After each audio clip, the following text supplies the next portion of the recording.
Ji sir.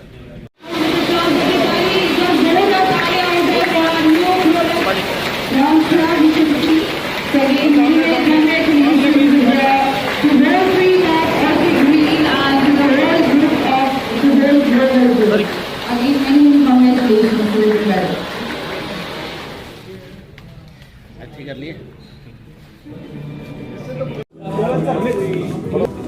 Okay, sir, this camera.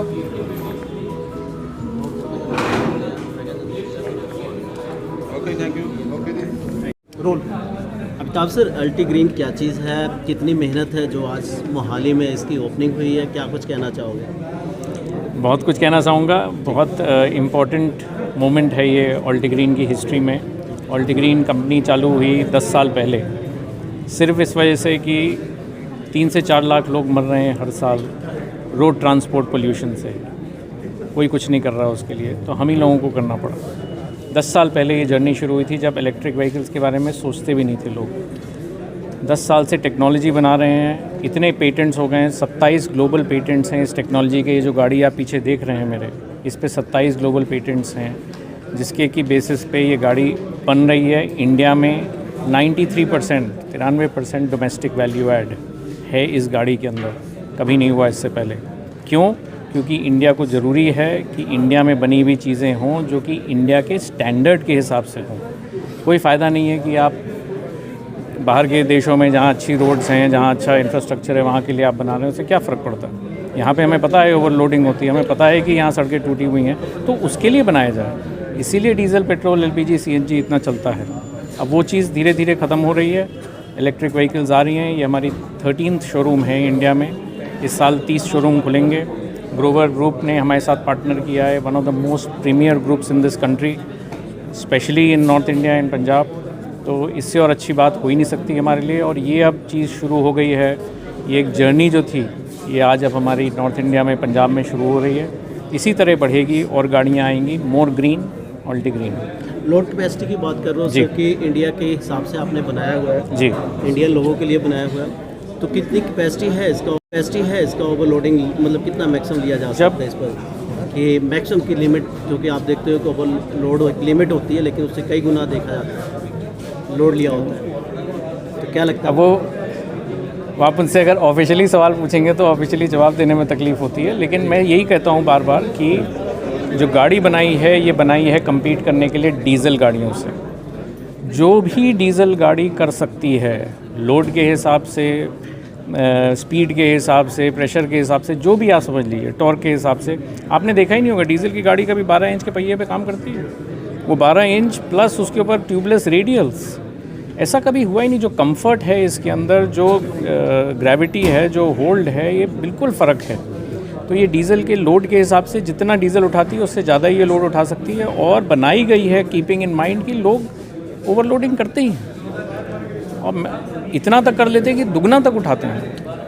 तो जो है वो है रियलिटी, गाड़ियाँ बनती हैं। जैसे स्टीप पहाड़ी जी है, बिल्कुल, उस पर एवरेज में कुछ फ़र्क पड़ेगा? जैसे 151 किलोमीटर कह रहे हो आप, जोर ज़्यादा लगता है उसके ऊपर, उस पर कोई एवरेज का फ़र्क पड़ेगा? बिल्कुल। अगर आप यही करेंगे कि सिर्फ नीचे से ऊपर ही जाएंगे तो ज़रूर पड़ेगा, लेकिन ऊपर से नीचे भी आएंगे। ऊपर से नीचे एक टेक्नोलॉजी होती है इलेक्ट्रिक व्हीकल्स में, उसका नाम होता है रीजेनरेटिव एनर्जी। उसमें क्या होता है, आपका जब पहिए अपने आप चल रहे हैं क्योंकि नीचे आ रही है, तो वो जब पहिए चलते हैं तो हमने टेक्नोलॉजी बनाई है, उसके अंदर सॉफ्टवेयर ऐसा है कि वो काइनेटिक एनर्जी, जो पहिए घूम रहे हैं, उससे मोटर हमारी, वो बैटरी चार्ज होती रहती है। तो रिज़ल्ट यही है कि जहाँ ऊपर जाएंगे वहाँ नीचे भी आएंगे, जहाँ तेज़ चलाएंगे वहाँ धीरे भी करनी पड़ेगी। इसलिए हमारी बैटरी सबसे बड़ी नहीं है मार्केट में, लेकिन रेंज हमारी सबसे ज़्यादा है मार्केट में। तो पिछले 2 साल से आप देख लीजिए, हमारी 2 साल से गाड़ी निकली है, बड़े बड़े लोग आ गए, दिग्गज आ गए मार्केट में, लेकिन ये रेंज नहीं बीट कर पाए।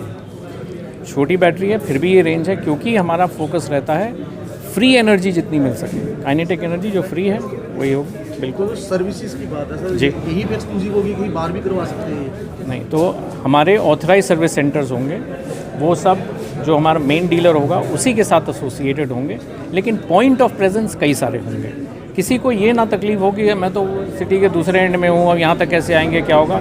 हमारे इंजीनियर्स वहाँ तक पहुँचेंगे, जो ऑथराइज सर्विस सेंटर के लोग हैं वो उस तक पहुँचेंगे। अगर ज़रूरत पड़ेगी तो आसपास जो ऑथराइज सर्विस सेंटर होंगे वहाँ पे ही गाड़ी ठीक होगी। गाड़ी पठानकोट परचेज करेगा तो उसके लिए क्या क्या फैसिलिटी तो अब उसके लिए अब आगे आगे धीरे धीरे हो रहा है। हम लोग मोर एंड मोर डीलरशिप्स खोलेंगे और कोशिश यही रहेगी जो एग्जिस्टिंग डीलर्स हैं उन्हीं के साथ हम लोग ग्रो करें। देखते हैं आगे क्या होता है मार्केट से। चार्जिंग टाइम एनी 220 वोल्ट, ये जो 16 एम का सॉकेट होता है 3 घंटे, 3 घंटे किसी भी 16 एम सॉकेट में। एक हमने गाड़ी ਕਿੰਗ ਨੇ ਫਾਈਨੈਂਸ ਕਰਨਾ ਹੈ, ਇਹ ਉਹਨਾਂ ਵਾਸਤੇ ਵੀ ਕੌਨਫੀਡੈਂਸ ਹੈ ਕਿ ਜਿਸ ਨੂੰ ਅਸੀਂ ਗੱਡੀ ਫਾਈਨੈਂਸ ਕਰ ਰਹੇ ਹਾਂ ਅੱਜ ਉਹਦੇ ਕੋਲ ਇੰਨਾ ਪੈਸਾ ਹੈ ਕਿ ਉਹ ਸਾਡੀਆਂ ਕਿਸ਼ਤਾਂ ਜਲਦੀ ਦੇ ਸਕਦਾ। ਬੈਂਕ ਜਿਹੜਾ ਫਰਾਡ ਹੈ ਉਹ ਘੱਟ ਹੋਏਗਾ, ਡਿਫਾਲਟ ਘੱਟ ਹੋਏਗਾ ਤੇ ਕਸਟਮਰ ਨੂੰ 5 ਸਾਲ 6 ਸਾਲ ਦੀ ਕੋਈ ਵੀ ਕਿਸ਼ਤ ਬਣਾਉਣ ਦੀ ਲੋੜ ਨਹੀਂ ਹੈ। ਉਹ ਆਪਣੀ ਗੱਡੀ 2-2.5 ਸਾਲ 'ਚ ਹੀ ਜੇ ਉਹ ਐਕਸਟਰਾ ਮਨੀ ਫਾਈਨੈਂਸਰ ਨੂੰ ਦੇ ਦੇਵੇ ਤਾਂ 2-2.5 ਸਾਲ 'ਚ ਵੀ ਆਪਣੀ ਗੱਡੀ ਫ੍ਰੀ ਕਰ ਸਕਦਾ। ਤੇ ਅੱਜ ਤੁਸੀਂ ਓਪਨਿੰਗ ਦੇ ਮੌਕੇ ਤੇ 2-4 ਦਿਨ ਕੋਈ ਆਫਰ ਪ੍ਰਾਈਸ ਵੀ ਰੱਖਿਆ ਹੋਇਆ ਹੈ ਕਿ ਮਤਲਬ ਜੇ ਕੋਈ ਕਸਟਮਰ ਆਂਦਾ ਤਾਂ ਉਹਨੂੰ ਦੇਖੋ ਆਫਰ ਨਾਲ ਅਸੀਂ ਆਫਰ ਤੇ ਬਲੀਵ ਨਹੀਂ ਕਰਦੇ। ਆਫਰ ਨਾਲ ਗੱਡੀ ਨਹੀਂ ਵਿਕਦੀ, ਗੱਡੀ ਵਿਕਦੀ ਹੈ ਆਪਣੇ ਪ੍ਰੋਡਕਟ ਦੇ। ਉਹਦੇ 'ਚ ਖਾਸੀਅਤ ਕੀ ਹੈ? ਆਫਰ ਦੇਣ ਨਾਲ ਅੱਜ ਮੈਂ ਕਹਾਂ ਜੀ 1 ਲੱਖ ਰੁਪਏ ਡਿਸਕਾਊਂਟ ਹੈ, 50 ਬੰਦੇ ਗੱਡੀ ਲੈਣ ਥੋੜੀ ਆ ਜਾਣਗੇ। ਅਸੀਂ ਪ੍ਰੋਡਕਟ ਵੇਚਣਾ ਨਾ ਨਹੀਂ ਕੋਈ ਇਦਾਂ ਦਾ ਕੁਝ ਨਹੀਂ ਇਦਾਂ ਦਾ ਕੁਝ ਨਹੀਂ ਹੈ। ਅਸੀਂ ਪ੍ਰੋਡਕਟ ਦੇ ਰਹੇ ਹਾਂ ਜਿਹੜਾ ਕਿ ਉਹਨੂੰ ਦਿਨ ਹਫਤੇ ਮਹੀਨੇ ਸਾਲਾਂ ਦਰ ਸਾਲ ਪ੍ਰੋਫਿਟ ਦੇਗਾ। ਅਸੀਂ ਅੱਜ ਦਾ ਸ਼ਾਰਟ ਟਰਮ ਪ੍ਰੋਫਿਟ ਨਹੀਂ ਦੇਖਣਾ ਕਿ ਅੱਜ ਮੈਂ 5000 ਰੁਪਏ ਸਸਤਾ ਕਰਤਾ, ਇਹ ਨਹੀਂ ਕਰ ਰਹੇ। ਅਸੀਂ ਕਰ ਰਹੇ ਹਾਂ ਉਹਨੂੰ ਸਮਝਾ ਰਹੇ ਹਾਂ ਕਿ ਭਾਈ ਇਹ ਭਵਿੱਖ ਹੈ, ਤੂੰ ਇਹਦੇ ਨਾਲ ਚੱਲੇਗਾ, ਹਰ ਮਹੀਨੇ ਪੈਸੇ ਕਮਾਏਗਾ। ਸੋ ਜਸਟ ਇੱਕ ਦਾ ਸ਼ਾਰਟ ਟਰਮ ਗੇਨ ਤੇ ਅਸੀਂ ਨਹੀਂ ਬਲੀਵ ਕਰਦੇ, ਅਸੀਂ ਬਲੀਵ ਕਰਦੇ ਆਪਣੇ ਪ੍ਰੋਡਕਟ ਤੇ ਕਿ ਅੱਜ ਉਹ ਪ੍ਰੋਡਕਟ ਚਲਾਵੇ। ਪ੍ਰੋਡਕਟ ਦੋ ਤਰ੍ਹਾਂ ਨਾਲ ਸਫਲ ਹੁੰਦਾ। ਇੱਕ ਪ੍ਰੋਡਕਟ ਅੱਜ ਕਿਸੇ ਨੇ ਲਿਆ ਤਾਂ ਉਹ ਦੂਜੇ ਆਪਣੇ ਕਿਸੇ ਰਿਲੇਟਿਵ ਨੂੰ ਜਾਂ ਫਰੈਂਡ ਨੂੰ ਕਹਿੰਦਾ ਯਾਰ ਮੈਂ ਗੱਡੀ ਲਈ ਹੈ ਬਹੁਤ ਵਧੀਆ ਤੂੰ ਵੀ ਲੈ, ਜਾਂ ਉਹ ਦੂਜੀ ਗੱਡੀ ਲੈਣ ਆਉਂਦਾ। ਸੋ ਸਾਡਾ ਫੋਕਸ ਰਹੇਗਾ ਸਰਵਿਸਿੰਗ, ਅੱਛਾ ਪ੍ਰੋਡਕਟ ਔਰ ਅੱਛੀ ਸਰਵਿਸ। ਸਾਡਾ ਕਸਟਮਰ ਜਦੋਂ ਰੋਡ ਤੇ ਗੱਡੀ ਚਲਾ ਰਿਹਾ ਤਾਂ ਉਹਦੀ ਬੈਸਟ ਅਰਨਿੰਗ ਤੇ ਅਸੀਂ ਚਾਹਾਂਗੇ ਕਿ ਉਹ ਜ਼ਿਆਦਾ ਤੋਂ ਜ਼ਿਆਦਾ ਗੱਡੀ ਚਲਾਵੇ। ਜੇ 150 ਕਿਲੋਮੀਟਰ ਦੀ ਰੇਂਜ ਹੈ, ਮਤਲਬ ਜੋ ਅਸੀਂ ਸਰਵੇ ਕੀਤਾ ਤਾਂ ਨਾਰਮਲ ਗੱਡੀ 100 ਕਿਲੋਮੀਟਰ ਚੱਲਦੀ ਪਈ ਹੈ ਇਸ ਟਾਈਮ ਚੰਡੀਗੜ੍ਹ ਜਾਂ ਲੁਧਿਆਣਾ 'ਚ ਇੱਕ ਦਿਨ ਦੇ ਵਿੱਚ। ਤਾਂ ਸਾਨੂੰ ਨਹੀਂ ਲੱਗਦਾ ਜੇ ਅੱਜ ਉਹ ਘਰ ਜਾ ਕੇ 3 ਘੰਟੇ ਦੀ ਚਾਰਜਿੰਗ ਲਗਾ ਕੇ ਸਵੇਰੇ ਗੱਡੀ ਮੈਂ ਕਹਿੰਦਾ 5 ਵਜੇ ਵੀ ਸਬਜ਼ੀ ਮੰਡੀ ਚਲਾ ਜਾਵੇ ਤਾਂ 100 ਕਿਲੋਮੀਟਰ ਪੂਰੇ ਦਿਨ 'ਚ ਨਹੀਂ ਚਲਾਏਗਾ। ਸੋ ਇੱਕ ਵਾਰ ਚਾਰਜਿੰਗ 'ਚ ਉਹਦਾ ਪੂਰਾ ਟਾਈਮ ਪੂਰਾ ਦਿਨ ਉਹ ਗੱਡੀ ਚਲਾਏਗਾ ਤਾਂ ਕਿਤੇ ਬ੍ਰੇਕ ਨਹੀਂ ਲੱਗਣੀ। ਅੱਜ ਤੁਸੀਂ CNG ਪੰਪ ਤੇ ਜਾਂਦੇ ਹੋ, ਤੁਸੀਂ ਦੇਖਦੇ ਹੋ ਲਾਈਨ ਲੱਗੀ ਹੁੰਦੀ ਹੈ ਪੌਣਾ ਘੰਟਾ 1 ਘੰਟਾ ਪੰਪ ਤੇ ਉਹਨੂੰ ਲੱਗਦਾ CNG ਭਰਵਾਉਣ ਨੂੰ, ਪਰ ਸਾਡੇ ਕੇਸ 'ਚ ਹੈ ਹੀ ਨਹੀਂ। ਜੇ 8-10 ਘੰਟੇ ਕੰਮ ਕਰਦਾ ਹੈ ਤਾਂ 1 ਘੰਟਾ ਉਹਨੂੰ ਪੈਟਰੋਲ ਪੰਪ ਤੇ ਖੜਾ ਨਹੀਂ ਹੋਣਾ ਪੈਂਦਾ, ਤਾਂ ਇਹਦਾ ਮਤਲਬ ਉਹਦਾ 10 ਤੋਂ 15%, 15 ਤੋਂ 18% ਉਹਨੇ ਰੋਡ ਤੇ ਜ਼ਿਆਦਾ ਟਾਈਮ ਬਿਤਾਇਆ। ਠੀਕ ਹੈ ਸਰ, ਇੱਕ ਆਖਰੀ ਸਵਾਲ ਕਿ ਬੀਇੰਗ ਅ ਪੰਜਾਬੀ ਤੁਸੀਂ ਪੰਜਾਬ ਦੇ ਬਿਹਤਰੀ ਲਈ ਇਸ ਤਰ੍ਹਾਂ ਦੀ ਗੱਡੀਆਂ ਦਾ ਮਤਲਬ ਸ਼ੋਰੂਮ ਖੋਲ ਰਹੇ ਹੋ, ਤੁਸੀਂ ਕੀ ਉਮੀਦ ਕੀ ਕਰਦੇ ਹੋ ਪੰਜਾਬ ਸਰਕਾਰ ਤੋਂ GST ਵਗੈਰਾ ਤੇ ਕੁਝ ਰਿਆਇਤ ਮਿਲੇ ਤਾਂ ਕਿ ਜਿਹੜੇ ਲੋਕ ਲੈਣ?